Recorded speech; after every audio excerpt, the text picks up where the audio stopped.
നമസ്കാരം. സമഗ്രയിലേക്ക് സ്വാഗതം. ധീരജിനെ കൊന്ന കത്തി കയ്യിലുണ്ടെങ്കിൽ അതുകൊണ്ട് ഞങ്ങളെ കൂടി കുത്തിക്കൊല്ലണം എന്ന് പിതാവ് രാജേന്ദ്രൻ. യൂത്ത് കോൺഗ്രസിന്റെ കൊലവിളി മുദ്രാവാക്യത്തിൽ പ്രതികരിക്കുകയായിരുന്നു രാജേന്ദ്രൻ.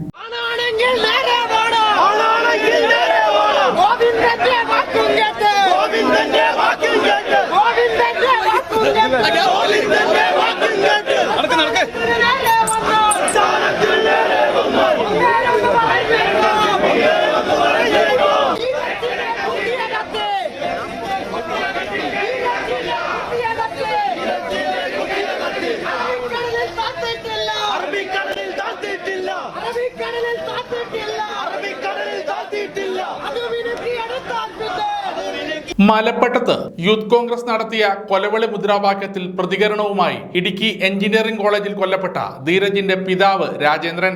ധീരജിനെ കൊന്ന കത്തി കയ്യിലുണ്ടെങ്കിൽ അതുകൊണ്ട് തങ്ങളെ കൂടി കുത്തിക്കൊല്ലണമെന്ന് രാജേന്ദ്രൻ കോൺഗ്രസിനോട് ആവശ്യപ്പെട്ടു.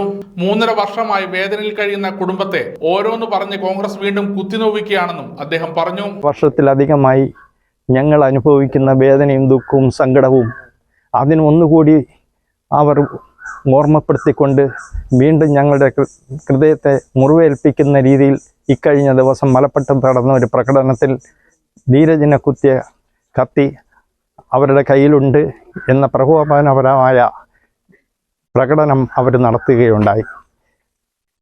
ഗാന്ധിയൻ ആദർശങ്ങളിലൂടെ ഏകദേശം 45 വർഷത്തിലധികം കോൺഗ്രസ് അനുഭാവിയായതിന് കോൺഗ്രസിനും ഇവിടെ സുധാകരനും വോട്ട് ചെയ്തതിന് എനിക്ക് കിട്ടിയ പ്രതിഫലമാണോ ഞങ്ങളുടെ മകൻ ധീരജ് രാജേന്ദ്രൻ്റെ കൊലപാതകമെന്ന് ഈ കോൺഗ്രസിൻ്റെ നേതൃത്വങ്ങൾ പറയണമെന്നാണ് എനിക്ക് പറയുവാനുള്ളത്.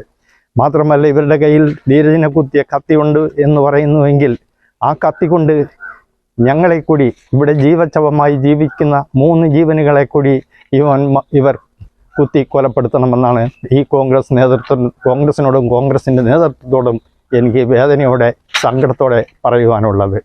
ഗാന്ധിയൻ ആദർശങ്ങളിലൂടെ നടന്ന് ഏകദേശം 45 വർഷത്തിലധികം ഒരു കോൺഗ്രസ് അനുഭാവിയായതിന് ഇത്രയും കാലം കോൺഗ്രസിനും സുധാകരനും വോട്ട് ചെയ്തതിന് കിട്ടിയ പ്രതിഫലമാണ് തന്റെ മകൻ ധീരജിന്റെ കൊലപാതകമെന്നും പിതാവ് പറഞ്ഞു. ധീരജിനെ കുത്തിയ കത്തി അറബിക്കടലിൽ താഴ്ത്തിയിട്ടില്ലെന്ന കഴിഞ്ഞ ദിവസം മലപ്പട്ടത്ത് യൂത്ത് കോൺഗ്രസ് നടത്തിയ കൊലവിളി മുദ്രാവാക്യത്തിൽ പ്രതികരിക്കുകയായിരുന്നു അദ്ദേഹം. 2022 ജനുവരി 10-നാണ് കോളേജ് യൂണിയൻ തെരഞ്ഞെടുപ്പിനിടെ ധീരജ് രാജേന്ദ്രൻ കൊല്ലപ്പെട്ടത്. ക്യാമ്പസിന് പുറത്തു വെച്ചാണ് ധീരജിനും മറ്റു 2 പേർക്കും കുത്തേറ്റത്. യൂത്ത് കോൺഗ്രസ് നേതാവ് നിഖിൽ പൈലി ഉൾപ്പെടെയുള്ള 8 പേരാണ് കേസിലെ പ്രതികൾ. അറസ്റ്റിലായി 87 ദിവസത്തിനുള്ളിൽ നിഖിൽ പൈലിക്ക് ജാമ്യം ലഭിച്ചിരുന്നു. സമഗ്ര ന്യൂസ്, കണ്ണൂർ.